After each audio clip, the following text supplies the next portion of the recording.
Graça e paz, igreja. Abra a Bíblia no Evangelho de Mateus, no capítulo 6, a partir do versículo 5. Mateus, capítulo 6, a partir do versículo 5.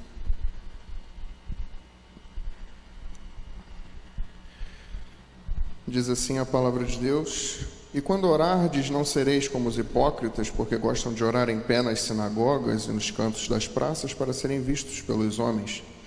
Em verdade vos digo que eles já receberam a recompensa. Tu, porém, quando orares, entra no teu quarto, e fechada a porta orarás a teu Pai, que está em secreto, e o teu Pai que vem em secreto te recompensará. E orando, não useis de vãs repetições como os gentios, porque presumem que pelo muito se falar serão ouvidos. Não vos assemelheis, pois, a eles, porque Deus, o vosso Pai, sabe de que tens necessidade, antes que lhe o peçais. Portanto, vós orais assim: Pai nosso que estás nos céus, santificado seja o teu nome, venha o teu reino, seja feita a tua vontade, assim na terra como no céu. O pão nosso de cada dia nos dai hoje, e perdoa as nossas dívidas, assim como temos perdoado aos nossos devedores. E não nos deixeis cair em tentação, mas livrai-nos do mal, pois teu é o reino, o poder e a glória para sempre. Amém. Porque se perdoardes aos homens as suas ofensas, também vosso Pai Celeste vos perdoará. Se, porém, não perdoardes aos homens as suas ofensas, tampouco vosso Pai vos perdoará as vossas ofensas. Vamos orar? Senhor Deus, nosso Pai, nós te agradecemos, ó Deus, por esse dia, te agradecemos, ó Pai, pela tua palavra que foi lida aqui nesse momento. Queremos pedir, Senhor, que o Senhor esteja conduzindo esse momento, de forma que aquilo mesmo que tu queres que seja dito ao nosso coração, seja bem recebido como terra fértil no nosso coração, e que o Senhor esteja aplicando, ó Pai, a tua palavra nesse momento na nossa vida. Que eu te peço e te agradeço, em nome de Jesus Cristo, nosso Senhor. Amém. Gostaria de tratar com os irmãos nessa noite sobre o seguinte tema: a conduta que Deus valoriza. Qual é a conduta que Deus valoriza? Qual é a conduta que Deus valoriza na sua vida? Se nós pudéssemos voltar no tempo, perguntar para um judeu no primeiro século, na época de Jesus, perguntasse a ele qual seria a conduta que Deus valoriza, na opinião dele, certamente ele diria que a conduta que Deus valoriza é uma vida piedosa. Para um judeu, uma vida piedosa consiste em um comportamento que faça as obras de justiça, e essas obras de justiça são classificadas em 3 tipos. Primeiro, doações. Segundo, orações. E terceiro, jejum. Primeiro, você exercer a misericórdia através das doações, esmolas, obras de justiça. Segundo, se dedicar à oração. E terceiro, fazer o jejum. Essa passagem que nós lemos, ela se encontra no Sermão da Montanha, Mateus 5, 6 e 7, Jesus, no alto do monte, ensinando a uma multidão, o Sermão da Montanha. Eu costumo dizer que se a Bíblia tem um centro, esse centro se encontra no Sermão da Montanha, porque é aqui onde a gente tira as mais belas e mais valiosas lições que podemos aplicar para a nossa vida cristã. Jesus começa o Sermão da Montanha no versículo 5, no capítulo 5 de Mateus. E ele está falando para uma multidão de judeus, antes de qualquer coisa. Ele começa reafirmando alguns conceitos que vinham do Antigo Testamento, trazendo alguns desses mandamentos da Antiga Aliança para a Nova Aliança, caducando alguns mandamentos e expandindo o conceito de outros. Por exemplo, quando ele vai dizer acerca do homicídio. Vocês ouviram o que foi dito aos antigos: não matarás, e quem matar estará sujeito ao julgamento. Eu, porém, vos digo que todo aquele que se irar contra seu irmão já estará sujeito a julgamento. Ele expande o conceito de homicídio para também ira, ou seja, como se você estivesse exercendo homicídio contra alguém no seu coração. Da mesma forma, o adultério. Ouvistes o que vos disse: não adulterarás. Eu, porém, vos digo que qualquer um que olhar para uma mulher com a intenção impura no coração já adulterou com ela. Ou seja, ele expande o conceito de adultério. O adultério não é mais o ato, mas a intenção. Da mesma forma, ele caduca alguns conceitos. Por exemplo, o olho por olho, dente por dente. Ouviste o que vos disse. Versículo 38. Olho por olho, dente por dente.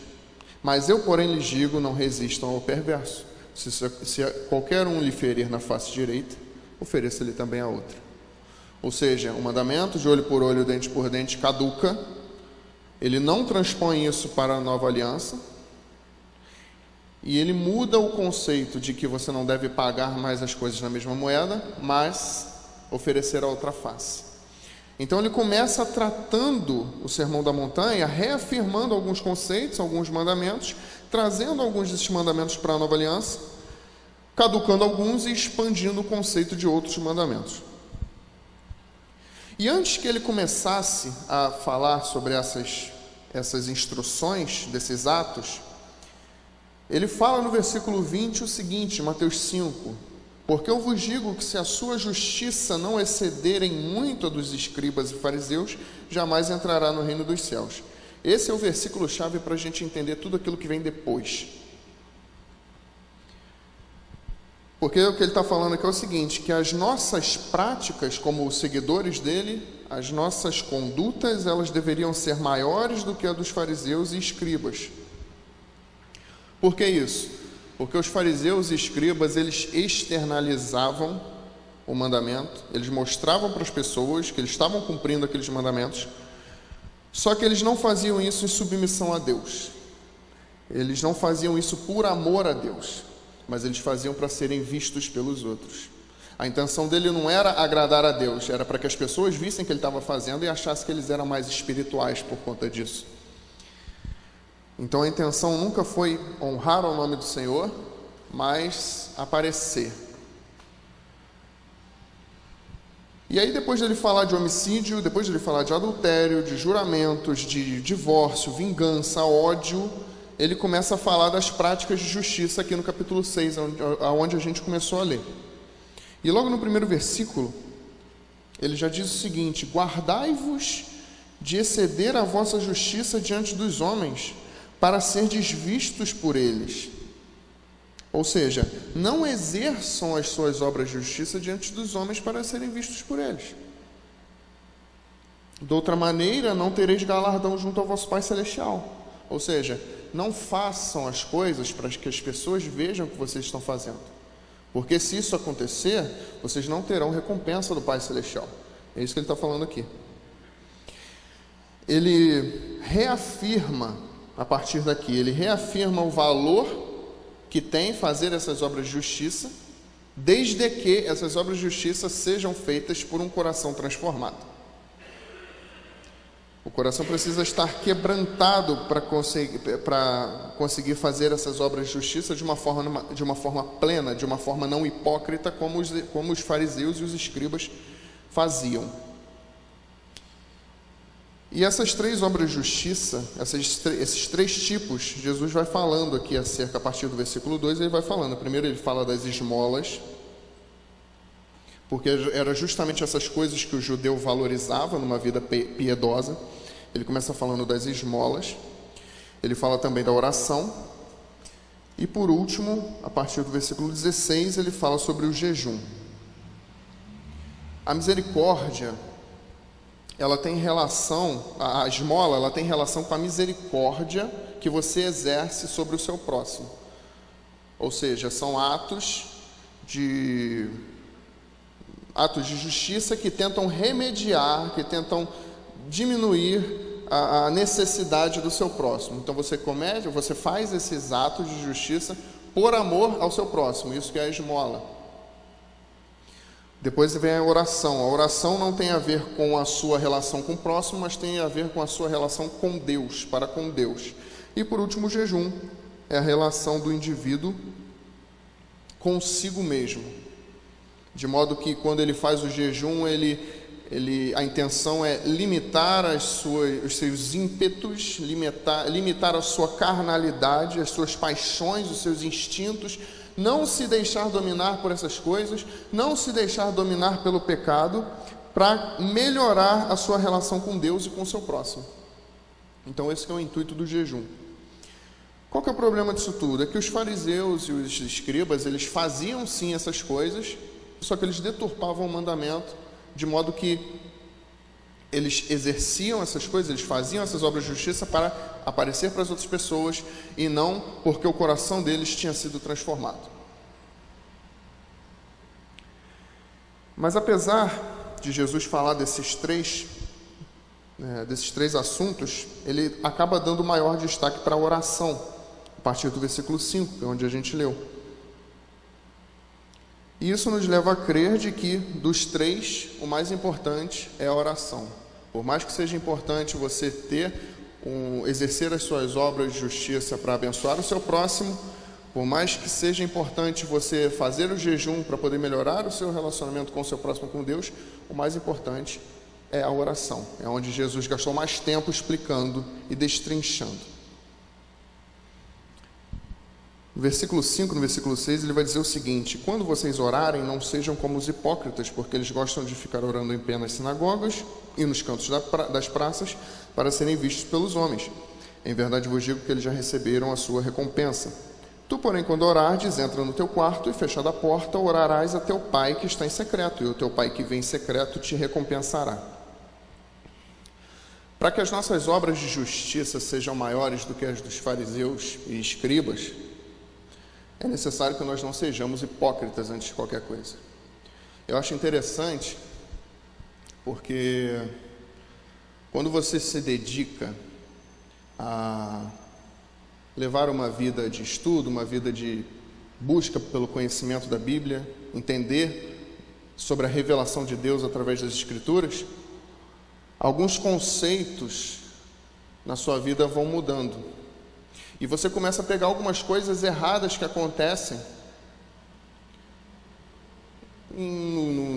pode ser no culto, pode ser na sua vida espiritual em si.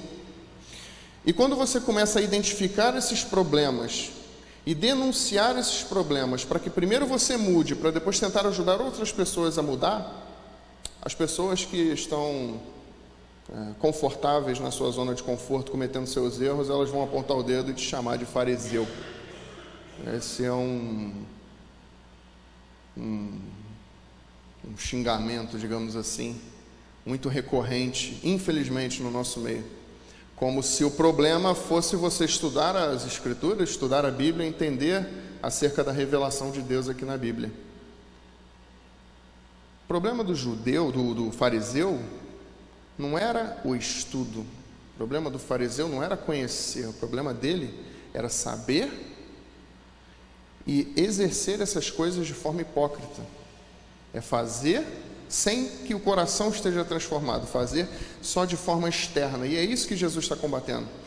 Ele não combate em momento nenhum o fato de você se dedicar à leitura da palavra, se dedicar ao estudo da palavra. O que ele combate é a hipocrisia. É você fazer essas coisas de uma forma vazia.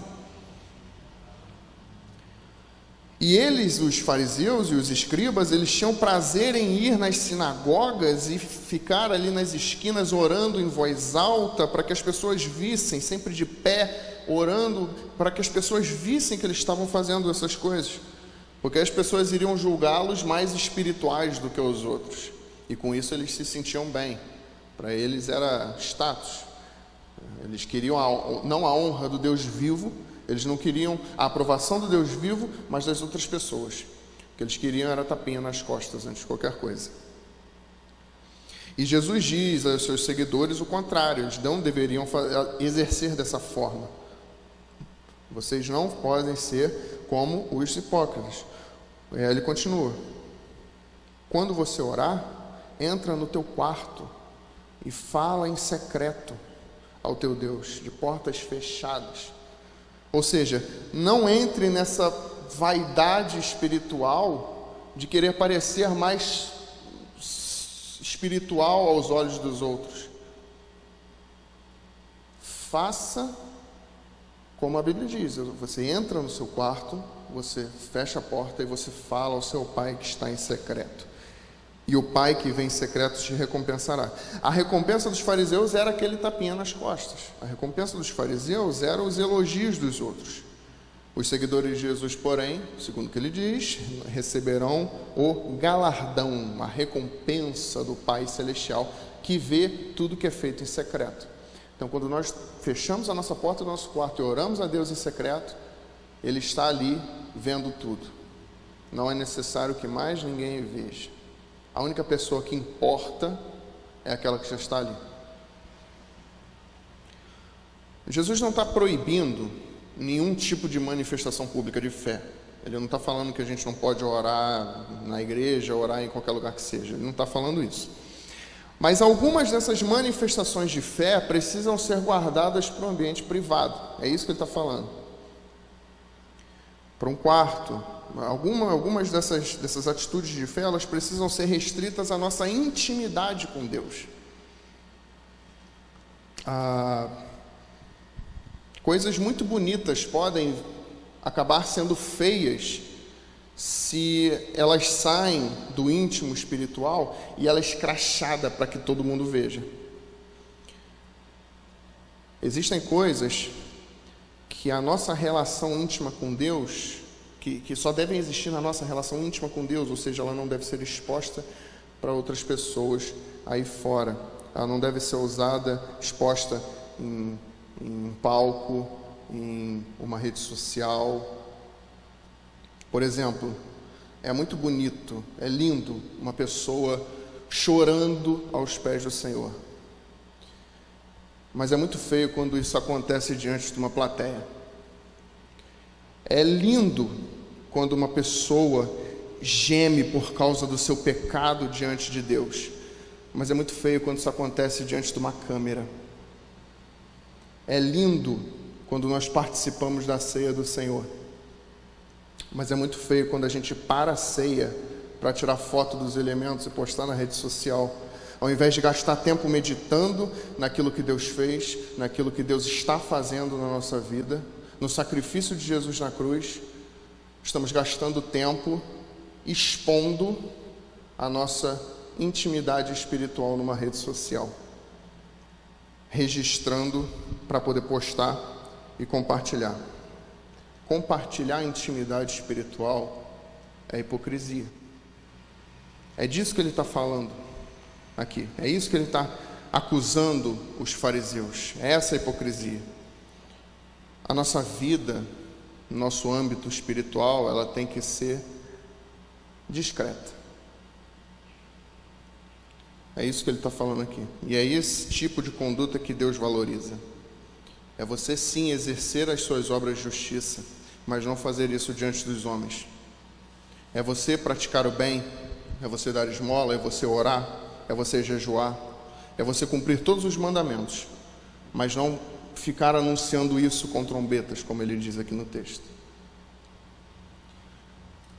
E aí ele fala aqui no versículo 7, no versículo 8, e orando, não useis de vãs repetições como os gentios, porque presumem que se por muito falar serão ouvidos. Não vos assemelhei, pois, a eles, porque o vosso Pai Celestial sabe que vocês precisam, que vocês têm necessidade, antes que lhe peçam. Quando a gente ora, Deus já sabe das coisas que a gente precisa. Então, por que orar? Se Ele já sabe que as coisas que a gente precisa e a vontade dele é soberana e ela vai acontecer na nossa vida, então por que orar? Se ele já sabe. Nós oramos para ter relacionamento com ele, para ter intimidade com ele. Enquanto as nossas esmolas, elas devem exercer misericórdia sobre o próximo, enquanto o jejum é uma forma de dominar os nossos próprios impulsos, tem a ver conosco, a oração não é nem conosco nem com o próximo, a oração é diretamente com Deus. Então, a oração é uma forma de você ter intimidade e relacionamento com Ele. É como você tem o seu pai, tem sua mãe, seus filhos, e todo dia você vai até eles e conversa como é que foi o dia, tal, as coisas que estão passando no seu coração. É você criar relacionamento, é você criar intimidade, você estreitar laços. É disso que a oração se trata, ao ponto de você se derramar aos pés do Senhor, expondo toda a sua miséria e aumentando a soberania dele na sua vida. E aí ele nos ensina uma oração modelo. Ele começa falando assim: não useis de vãs repetições, ou seja, não fiquem sempre repetindo a mesma coisa como fazem os gentios. Vocês orem assim. Aí ele dá um modelo. Famosa oração do Pai Nosso. Pai nosso que estás nos céus, santificado seja o teu nome, venha a nós o teu reino, seja feita a tua vontade, assim na terra como no céu. Pão nosso de cada dia nos dai hoje, perdoai as nossas ofensas, assim como nós perdoamos aos nossos devedores, e não nos deixeis cair em tentação, mas livrai-nos do mal. É engraçado que Jesus nos deu essa oração como modelo, para nós entendermos como é uma estrutura de uma oração, para repeti-la. Falar as coisas que vêm ao nosso coração. E justamente no versículo anterior ele falou: não fiquem repetindo sempre a mesma coisa, e a oração do Pai Nosso virou uma reza. E aí não é uma coisa incomum você chegar, por exemplo, num funeral, alguma coisa, e as pessoas estarem orando o Pai Nosso de forma repetida e repetida e repetida. É engraçado essa oração ter virado uma reza, porque justamente no versículo anterior ele fala: não fiquem sempre repetindo a mesma coisa, como fazem os gentios, porque eles acham que por muito falarem serão ouvidos. Não sejam como eles, porque o vosso Pai Celestial já sabe que vocês precisam dessas coisas. Se a gente pegar para dar uma analisada nessa oração modelo, a gente vai ver que ela tem 7 petições. 3 dessas petições pedem a Deus que Ele glorifique a si mesmo. Pai nosso que estás nos céus, santificado seja o teu nome. Venha a nós o teu reino. Seja feita a tua vontade, assim na terra como no céu. 3 petições que exaltam o nome dele. E as outras 4 são petições que pedem para que Ele trabalhe na nossa vida. Pão nosso de cada dia nos dai hoje. Perdoai as nossas ofensas, assim como nós perdoamos aos nossos devedores. Não nos deixeis cair em tentação, mas livrai-nos do mal. Essa oração nós chamamos de oração modelo, justamente porque, seguindo essa estrutura, ela expõe completamente a nossa dependência de Deus. Mostra como nós somos pequenos, como nós somos insignificantes diante de um Deus enorme. E aí a gente pede para que Ele intervenha na nossa vida, que Ele glorifique a si mesmo, que o nome dEle seja exaltado na nossa vida, que Ele trabalhe na nossa vida, suprindo as nossas necessidades, dando o nosso pão de cada dia, perdoando os nossos pecados, que são muitos,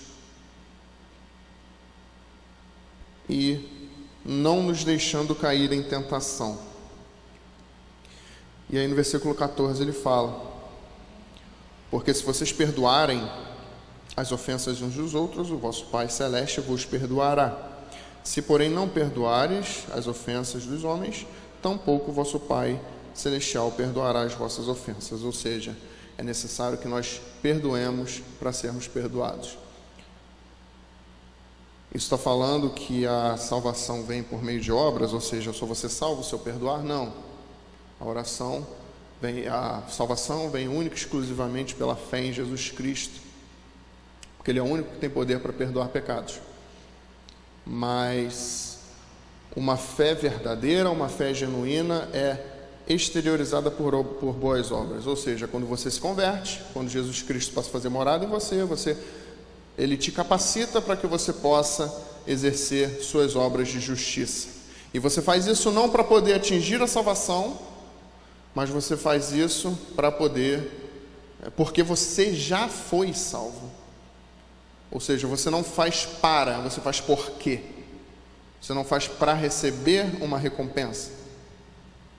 Os fariseus lá atrás faziam para receber uma recompensa. Que recompensa era? Receber o tapinha nas costas. Não é isso. Não é disso que Jesus está falando. Você faz porque você já foi alcançado. Porque o seu coração não é mais escravo do pecado. De forma que você agora pode escolher servir a Deus. E se você não escolhe, você deliberadamente está pecando, está afrontando Deus vivo quando não cumpre seus mandamentos. Afinal de contas, todos nós somos propriedade dele. Ele nos deu o sopro da vida, nenhum de nós passou a existir do nada, todos nós fomos criados, portanto somos propriedade dele. Devemos respeito e devemos responder pelos nossos atos. E chegará um dia, a Bíblia garante isso, que nós iremos todos nos apresentar diante do Deus vivo no tribunal. E nós deveremos responder pelos nossos atos. Esse é um dia onde muitos vão perecer, enquanto outros serão salvos. Uns vão ser jogados no lago de fogo para condenação eterna, enquanto outros serão salvos. Quem será salvo? Todo aquele que crê em Jesus Cristo como seu único e suficiente Salvador. E uma fé verdadeira exteriorizada pelas boas obras. Ou seja, aquela vida piedosa que os judeus tinham como conceito lá atrás, só pode ser plenamente alcançada por meio da intervenção de Jesus Cristo na nossa vida. A conduta que Deus valoriza é uma vida piedosa, uma vida onde nós cumprimos essas três obras de justiça: a caridade, as obras de misericórdia para com o próximo, a oração e o jejum. Mas Deus só valoriza essas coisas se essas coisas forem exercidas em perfeita harmonia com a sua vontade. Se elas forem exercidas em submissão, por amor a Deus, e não para aparecer para outras pessoas. Eu lembro que teve uma vez que eu fui em um culto, e eu achei muito interessante uma coisa que aconteceu lá. Eu fiquei pensativo. Quando tinha um momento de louvor, era preparado todo um ambiente para que as pessoas pudessem louvar, para que esse ambiente pudesse despertar determinadas emoções nas pessoas. E se você olhasse no momento do louvor, uma luz mais baixa, paredes escuras, se você olhasse naquele momento, aquelas pessoas estavam chorando, estavam se derramando, de olhos fechados, com a mão no coração e tal. Mover de Deus, muito bom, muito bonito e tal. Mas aí o culto seguiu e foi cantado um hino do cantor cristão. Não havia o mesmo empenho em adoração àquelas pessoas. Não havia o mesmo empenho. Isso nos leva a crer o quê? De que tudo não passa de um teatro. Que as pessoas fazem essas coisas para poder aparecer umas para as outras, para receberem elogios, para parecerem mais espirituais umas para as outras. E é justamente isso que Jesus está combatendo. Não adianta nada você ter boas obras, você fazer coisas boas, se o seu coração não estiver em profunda sintonia com a vontade de Deus. E a única forma de estarmos em sintonia com a vontade de Deus é entendendo a sua palavra, entendendo a revelação de Deus na sua palavra, na Bíblia, e aplicando esses mandamentos na nossa vida. Não para sermos salvos, mas porque já fomos salvos. Eu não sei se essas palavras que eu falei aqui essa noite atingiram de alguma forma o seu coração. Em momento nenhum foi para afrontar. Sempre que nós Nós entendemos quando se a gente coloca à disposição para poder levar uma mensagem, o primeiro a ser impactado somos nós mesmos, nós que estamos levando a mensagem para a igreja.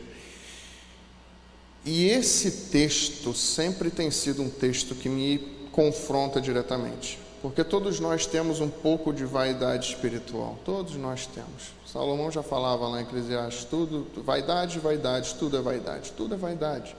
Todos nós temos algum tipo de vaidade em maior ou menor escala. E esse é um texto que confronta as minhas vaidades.